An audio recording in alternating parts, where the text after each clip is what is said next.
Heyo, and what is up, gang? Thank you for checking out Sledgehammer TV tonight. The new rosters are in place. There's a new executive director of programming, but the new Friday Night Smackdown on Fox feels like a whole lot more of the same old song and dance, as Friday Night Smackdown on this night felt a lot more like Friday Night Sleep Aid. And we are here to talk about it right here and right now. My name is Nick Nightmare, and you are watching the Sledgehammer Wrestling Show's Friday Night Smackdown review. Let's do it. The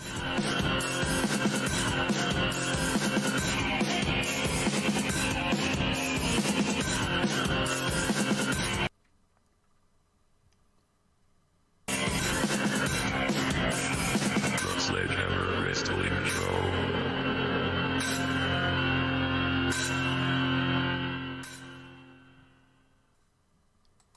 The first Friday Night Smackdown post-draft under its new executive producer, Bruce Pritchard, did absolutely nothing to make you feel like this was anything new or anything special, and like we already talked about in the open, it was a whole lot more of what we've come to expect from our weekly dose of the blue brand, only at points it actually feels a whole lot worse. And before we get started talking about tonight's card, I want to remind everybody to make sure that you got your notification bell rung and that you are ready for tomorrow night's Everything Wrong with the Wednesday Night War, week number 3, head-to-head competitive review, where we will dish out this week's Poop Hammer Award. Who is going to be the second man in history to get the coveted, or maybe not coveted, but the devious and the notorious Poop Hammer Award? Tune in tomorrow night at 7:15 p.m. Eastern Standard Time for Everything Wrong with the Wednesday Night War, the head-to-head breakdown, and who receives the Poop Hammer, only right here on Sledgehammer TV. Now that we have that out of the way, let's talk about tonight's show. There is so many things wrong with tonight's show, and I'm sure some of you guys were like, well, you know, tonight was a great show. Tonight we had some good matches, and tonight we had this and we had that. Yeah, but we also had Shorty G. And we also had a 6-woman matchup featuring 6 women that did not truly deserve to be in a championship contenders matchup, with the exception of maybe one. We had them trying to build for the Clown Fools pay-per-view, which nobody gives a shit about. We had to see Hulk Hogan fumble and stumble his way through a promo to let everybody know that Seth Rollins is out, and he's got some new members of his team. He was going to announce a new team captain for his team to go against Ric Flair. And while he did all this, he also let the cat out of the bag, because he told everybody he can't wait to get his hands on Ric Flair sometime after the matchup. So he's already told you guys what's going to happen. There's no reason to watch this match. There's no reason to care about this match. There's no reason to care about the Crown Jewels bullshit pay-per-view. So everything that is happening right now on SmackDown Live feels like nothing, looks like nothing, and doesn't really mean anything at all. Let's talk about this show right from the start. It actually didn't open up that bad. And if I'm being honest, I would have rather spent my night watching game number 5 of the ALCS. And I would have much rather have enjoyed myself watching the Yankees stop themselves from being eliminated from this year's playoffs, which they shouldn't even be in this position, but that's another story for another podcast. We're not here to talk about baseball. We're here to talk about a whole nother sport that hit absolutely no home runs tonight. Doesn't matter that you had a Grand Slam champion in Bayley. There was nothing really that good about Friday Night Smackdown, with the exception of the opening matchup. And I don't know, man, maybe I was having a stroke during the beginning of this show, because here was an Intercontinental Championship matchup that was thrown upon us impromptu. There's no story behind it. There's no real meaning to it. And it has Roman Reigns in it. It also will feature the involvement of King Baron Corbin, and I found myself actually somewhat invested and enjoying this contest between Roman and Shinsuke. It wasn't that bad. It really wasn't bad.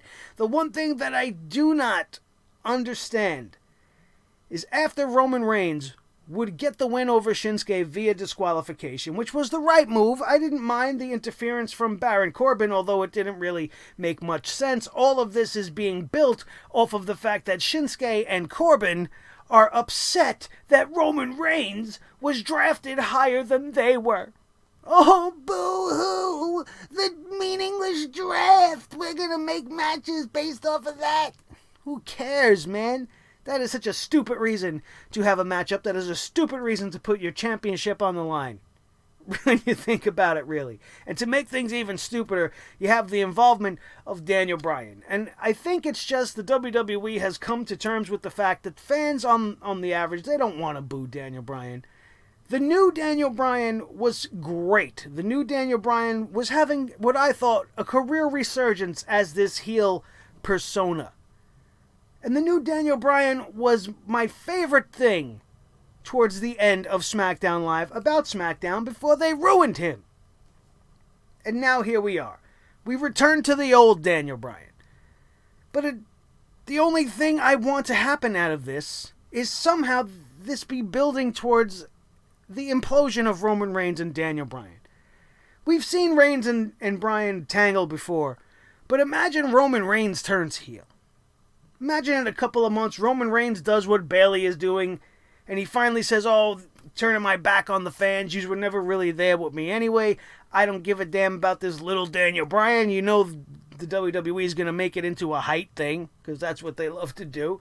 And maybe it'll be interesting, and by the Royal Rumble, or possibly even WrestleMania, we can be getting a well-built feud between Daniel Bryan and Roman Reigns, which could be the case.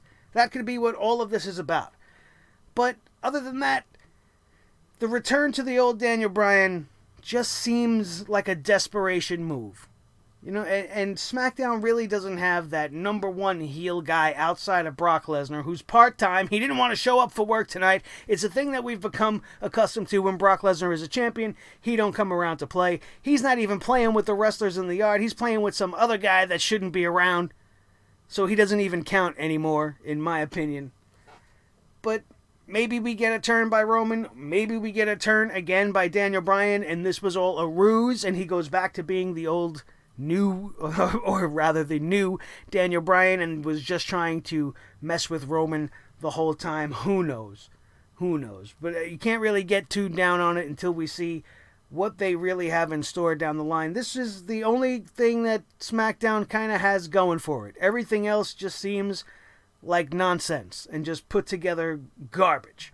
Much like the Team Hogan situation. Like I said, we've seen Hulk Hogan with a very cringy promo doing his 1980s brother Hogan thing, and I'm gonna beat Ric Flair, and I've chased him around the world, brother, and I'm gonna do this and that, brother, and don't cut away from me, brother, because I haven't said what you're gonna do, brother. So Team Hogan, Hulk Hogan was nice enough to include in his rant that he has added Shorty G and Ali to Team Hogan.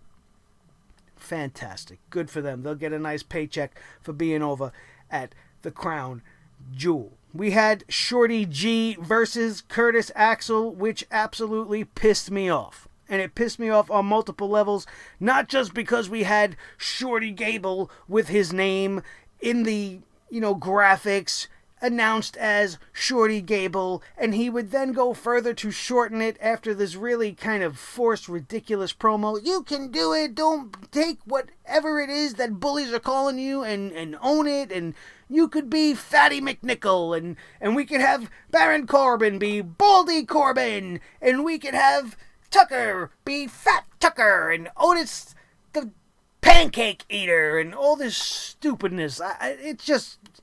You're forcing something that is just so obviously bad. Shorty G and Ali.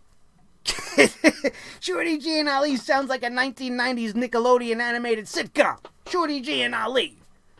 Oh my God. But Shorty G defeated Curtis Axel, who had Bo Dallas in his corner. Why we're using tag teams in this scenario and not actually trying to build a tag team division is another story of itself.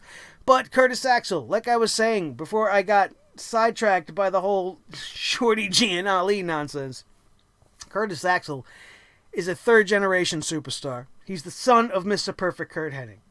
And you would think that with his placement on SmackDown Live, that they would take this opportunity to treat him a little bit better, to treat him fairly, to give him an honest push, to maybe make him feel relevant, but instead he's losing to Shorty Gable in about 3-4 minutes, tapping out, Bo Dallas acting like an ass on the outside, adding absolutely nothing to the program. We get the promo with Kayla Braxton by Gable after the match.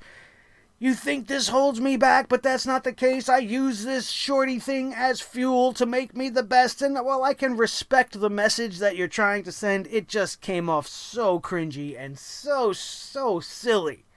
So silly. And then he's taking it upon himself. You know what? Let's shorten my name even more, because we can't say the word short enough in this segment, and we're going to shorten Shorty Gable just to Shorty G. Shorty G? Holy cow. You know, there were rumors that this was actually going to happen, and that this was the name WWE had planned for him, and I actually was relieved that they chose to go with Shorty Gable instead, but now they spent all this time waiting to reveal Shorty G to us. Get out of here with that. Awful. Absolutely awful. Heavy Machinery. We're backstage with the New Day. Here's one thing I want to bring to everybody's attention. One thing that I noticed that I don't know if everybody else has noticed is Heavy Machinery were talking to Kofi Kingston and mentioning how he was so cool with everything, right? And Kofi was like, man, I got the power of positivity. Of course I'm cool. But if you noticed, he was kind of like grinding up his pancakes into dust.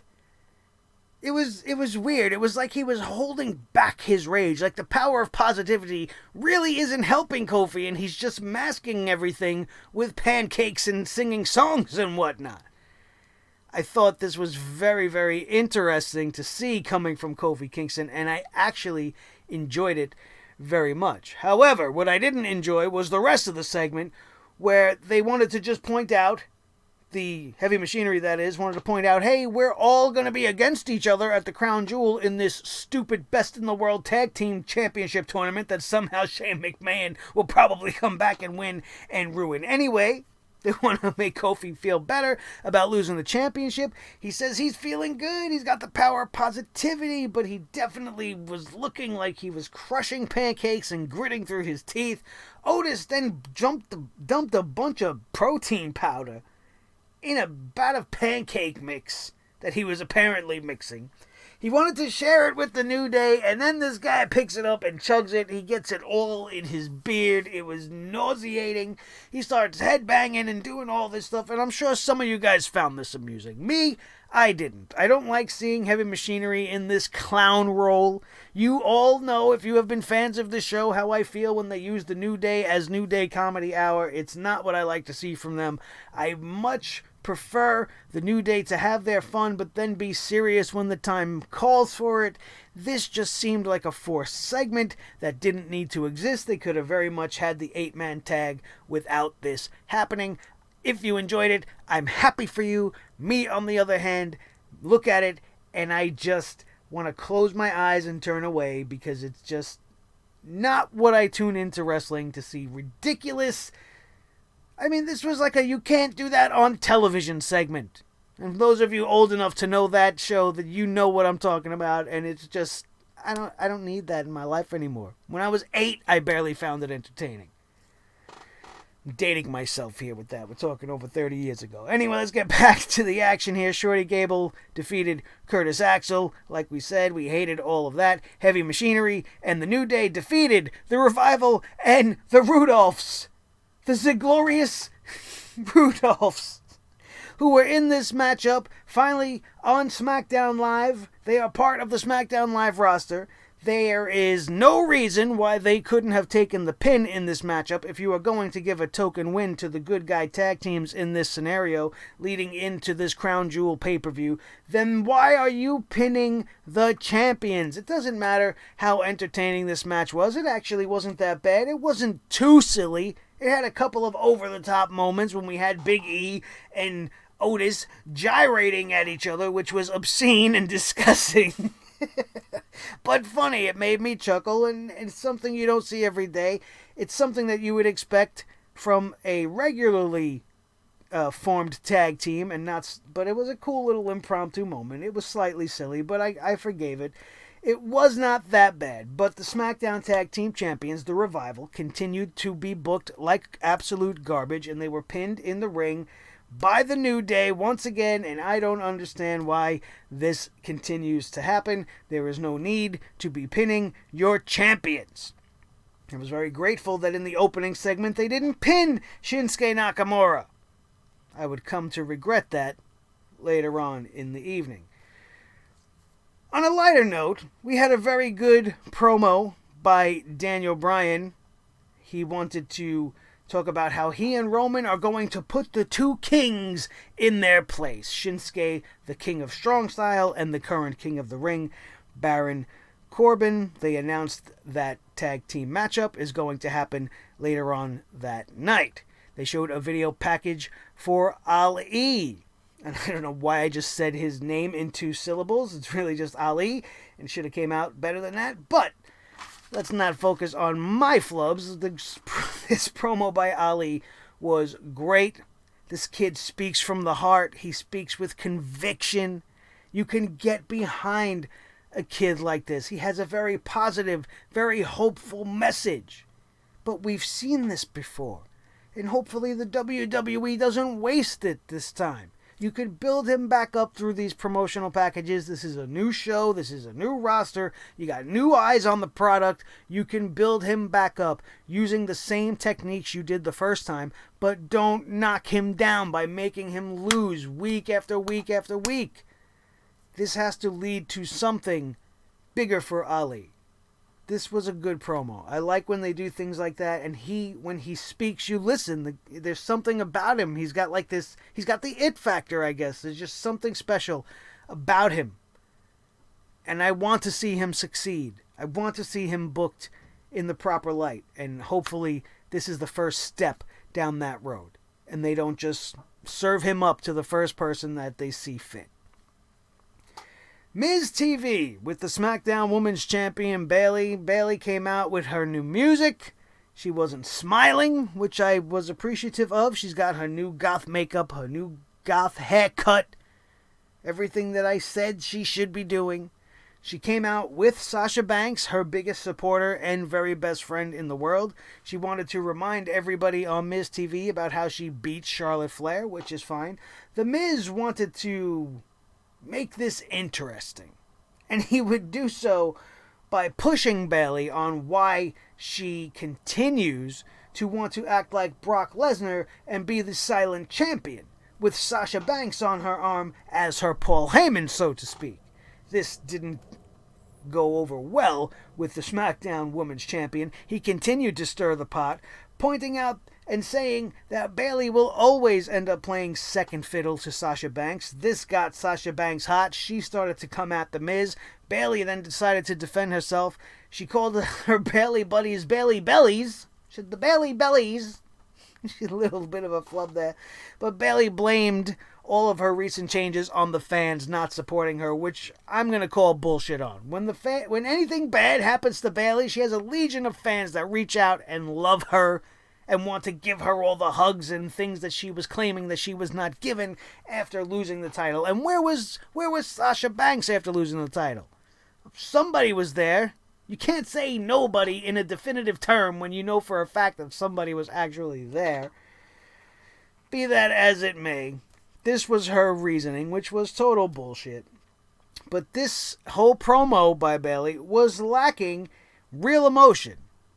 She was just reading the lines that she was supposed to read. They were the right words, but it was a mediocre delivery and a very underwhelming performance by Bayley in this aspect. She offers the crowd some inspirational words, and the inspirational words for you to apply to your life are that life sucks and then you die, which is the same exact thing Vince McMahon said to Stone Cold Steve Austin almost 30 years ago. Word for word. It's almost as if Vince said, you know what I would say? You know what I have said? Say this! Ha ha ha ha! It'll work! You can't get that past me. You can't get that past a knowledgeable wrestling fan. We're going to remember things like that. Those are iconic moments. Moments that you guys don't like to create anymore. This whole segment would lead to the beginning of the women's six-pack challenge. Nikki Cross came out because she apparently had enough of Bayley talking all of her bullshit. She would be joined by Dana Brooke. And Dana Brooke wants to enlighten us all on why she's here. And she wants to tell us what fuels her passion and desire. What? What fuels Dana Brooke's passion and desire? Catering? The craft service table in the back? Sausages? Penises? Lip injections? What fuels Dana Brooke's fire? Any one of those things. Probably wrestling too. But why are we seeing Dana Brooke being put in a match for a possible shot at a championship? Mandy Rose and Sonya. Mandy Rhodes. I said that on purpose because that's what Michael Cole kept calling Mandy Rose tonight. I have it written down right here. Mandy Rhodes. Cole continuously called her that throughout the night. But what did they do? Maybe they got a couple of wins in the tag team division, which would qualify them possibly for a tag team title matchup. What have they done to earn championship match material? Nothing. Carmella. Carmella's been a 24/7, hey, look at me, I'm a clown avocado championship clown for the last couple of weeks. Months with R-Truth. Why is she in title contention? Nikki Cross. The only one of these ladies that makes sense, although we have seen this multiple times already, Nikki Cross versus Bayley. It may be not for championships every time, but it's already a match that has been done over and over again. And then you got Lacey Evans, another clear-cut person. Why would you even want to put her in consideration? She's had so many chances at championships already. She has failed at every level. She has been losing nonstop. Why is she being put in contention for a championship? And then one thing to make all of these choices, even Nikki Cross, stand out as something that shouldn't be happening, is there are so many other women on the roster of SmackDown. Not all of them deserving of a chance, but if you're just going to pick random women to give a chance to, you want to make it a good match, why not just throw Mickie James in there instead of a Mandy Rose? Why not put Ember Moon in there? Ember Moon, is she hurt? I don't believe she's still injured. Last I checked, she was alright. Why is she not in there if you're just going to put people that don't need to qualify? But why not do that? Why not have qualifying matches to get into the six-woman six-pack challenge and make it more meaningful? No, you're just going to pick your favorites? You're just going to pick a random bunch of 6 women? At the very least, we could take solace in the fact that the logical winner of the women that were picked for this matchup is the one that came out on top. Thank God, at least, for that. Then it gets infinitely worse. Okay?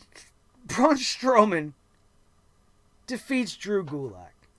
How this is a warm-up match for him to fight this Tyson Fury cat, you gotta explain that one to me because it doesn't make sense. Why they would take a man that had a very, very good Cruiserweight Championship reign, a guy that has talent and charisma out his ass, a guy that's very entertaining with his PowerPoint presentations and the whole character that he has crafted in Drew Gulak, and in his first appearance to the Friday Night SmackDown audience, job him out to Braun Strowman in a very unceremonious fashion, for absolutely no reason whatsoever. I totally disagree with this entire segment up and down. Was there really not one other person on the roster you could have put in this scenario?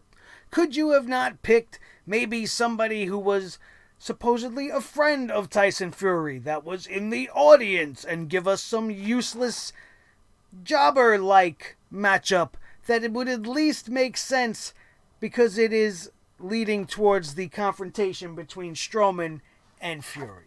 You know, if it was one of Tyson Fury's buddies, you know for sure Braun Strowman would have went out there and got him. And I just don't understand the thought process here.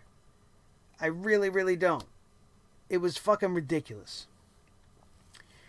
And I didn't like it. Plus, there was a spot in here. You know how Braun Strowman runs around the ring and he tackles the guy like a freight train with his arm and then he just continuously keeps running around the ring? He botched it. He botched his own move. He ran into Drew Gulak so hard he tripped over his own feet and fell on his face. This was all useless and unnecessary. We had a commercial during this show, which actually took place right before the Strowman and Gulak matchup. I went a little bit out of order here. It was advertising a matchup for Bray Wyatt versus Seth Rollins on a Monday Night Raw from Long Island, which is supposedly happening some point after the Crown Jewel.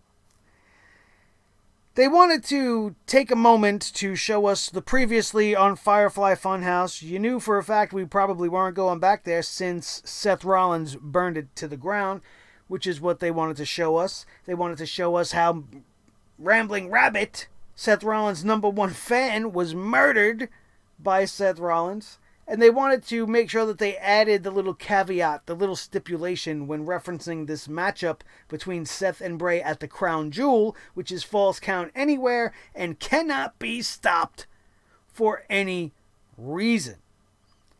This match is wrong on a whole bunch of levels. First of all, you just initiated a brand split and you already have a match that breaks that brand split. You were supposed to be sticking to it 100%. What are the odds that Bray Wyatt are going to win this match and get the Universal Championship and bring it to Friday Night Smackdown? 0. You can't have Monday Night Raw without a champion. There's no way Brock Lesnar's taking the WWE title over to Monday Night Raw. So what do you think's going to happen here? There's going to be some sort of shenanigans in the end. Most likely a double pinfall where both men's shoulders are on the mat, or maybe they are both on the floor till the count of 10. There's not a match stoppage. That's both men being eliminated from the matchup. It's a legit finish, and it's the way they are going to use to get out of this. And if there are plans in place for this to continue after the Crown Jewel, then everything that they have done with the brand split means absolutely nothing. Everything going forward with The Fiend means nothing. Everything going forward with Seth Rollins means nothing. And it just is more of the same. So you have to bring the hammer down on the whole situation with The Fiend and Seth Rollins as it continues to snowball into something bigger and worse than it was at Hell in a Cell. They just won't accept failure. You have a hard reset happening.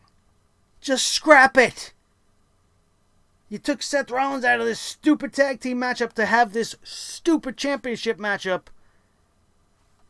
And what's going to happen in the end? Nobody can really figure it out.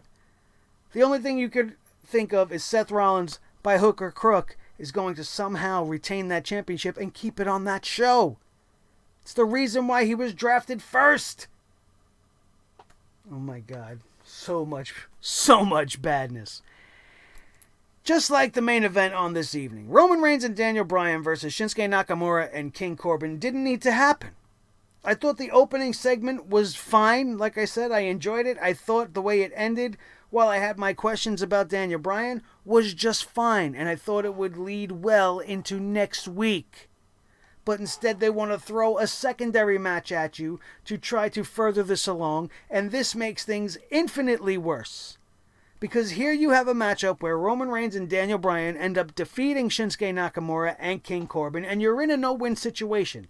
Because if Shinsuke Nakamura is the one that gets the pinfall, which he was, he is the Intercontinental Champion, losing in the main event of Friday Night Smackdown. Conversely, if you did it to his partner, King Corbin, you have the newly crowned King of the Ring being pinned in the main event of Friday Night SmackDown, looking like just as much of an equal schmuck as Shinsuke Nakamura did tonight by losing to Roman Reigns. Sure, the championship wasn't on the line, but he lost. I hate champions losing as a lazy way to tell a story that you should be a lot more creative in telling. It's damaging to the superstar, it's damaging to the title, and it makes me not care about the show. This was a forced main event. Why these four men had to be on the show twice tonight? Can't explain that to me. This is because you couldn't get the WWE Champion to get off his ass and get this Friday Night SmackDown to at least cut a promo in the main event on Cain Velasquez. Or you couldn't get Cain Velasquez to come and close the show and maybe get us interested and maybe get us behind him and maybe give us a reason to give a shit about his involvement here. No, you didn't want to do any of that. You didn't want to give a match to Cesaro. You didn't want to give a match to any of your new draft picks, but you wanted to give us a second match here. You wanted to squash Drew Gulak to Braun Strowman. Come on, man. This show was awful. It had its moments of brightness as far as the action is concerned, but it really faded quickly after that first matchup. The 8-man tag team matchup was mildly entertaining at best. The action in that was okay, but considering the rest of the tag team action we have seen on Wednesday night, there is no chance in hell that they were going to be able to top anything that was going on AEW. That tag team division is on fire right now, and this 8-man tag team matchup was an embarrassment before it was all said and done, only made worse by the champions being pinned to end that matchup. So like we started this show saying, nothing much has happened. There is nothing new about SmackDown Live, because that's what we should just call it. Because it's still just SmackDown Live. It doesn't matter if you switch networks. It doesn't matter if you get a new logo, a new night, a new time slot, a new EP. It doesn't matter. A new set, a new roster. Same old suckdown. Friday Night Sleep Aid. Brought to you by the WWE. And if it didn't put you to sleep, hopefully you are here enjoying this show with us tonight. That's your SmackDown review, you guys. That's Friday Night SmackDown in a nutshell. A whole lot of nothing. Pointing us towards a pay-per-view that's going to be nothing. The Clown Fools pay-per-view. Oh my God. It's going to be a disaster. All of this change, all of the hope, all of the excitement.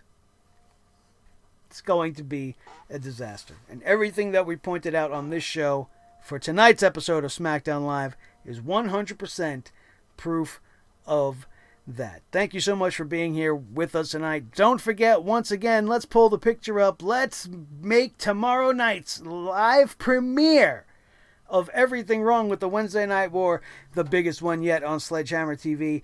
Make sure you are subscribed to this channel and hit that notification button. Set your reminders so that we can all hang out together tomorrow night, 7 p.m. Eastern Standard Time, New York City time.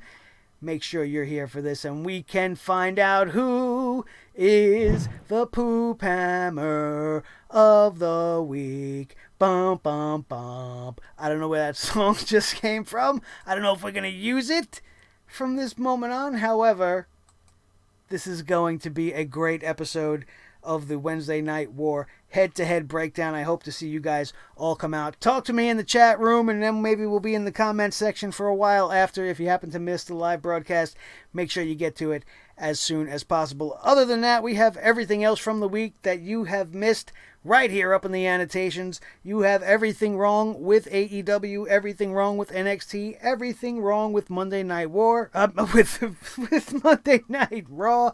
You could even go back and watch the Everything Wrong with the Hell in a Cell pay-per-view review, which has been tearing up YouTube.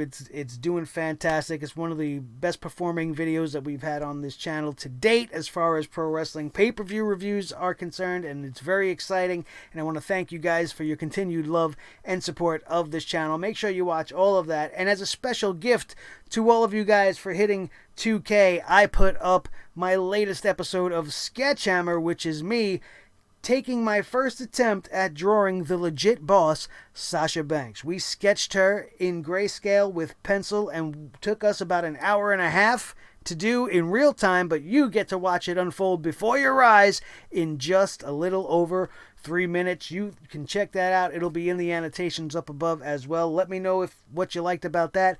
Let me know in the comments section who maybe you would like to see me draw in the future. And don't forget to drop your own hammers down here on this episode of SmackDown Live. Just use a sledgehammer emoji in the comments section down below and bring your own sledgehammer down on Friday Night SmackDown. Let me know what you hated about the show. Let me know what you liked about the show. Or just let me know how you were feeling today. And you need to bring the hammer down on that guy at the store that, maybe cut you off in the express lane and had one too many items because you're only supposed to have 15 and he had 16, because you counted them. I don't know. You can tell me whatever the hell you want. The comment section is yours as always. Don't forget to be subscribed and become one of over 2,000 wrestling fans that know when you want your wrestling news bullshit free and full of fun and entertaining views and opinions.